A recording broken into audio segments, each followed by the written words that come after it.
Le varianti del virus ci spaventano per la velocità di diffusione e i dubbi sulla mutazione del Covid sono moltissimi.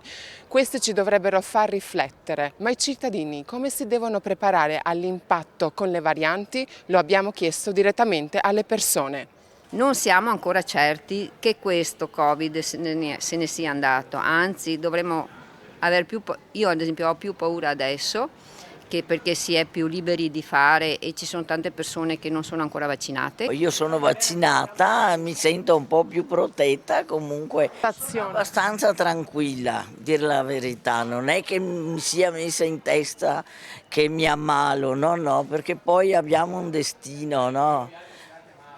Mi sento più tranquilla perché sono vaccinata. Trovo che il vaccino non è che serve tanto.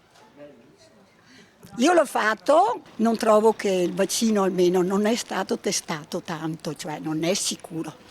Questo vaccino io l'ho fatto però.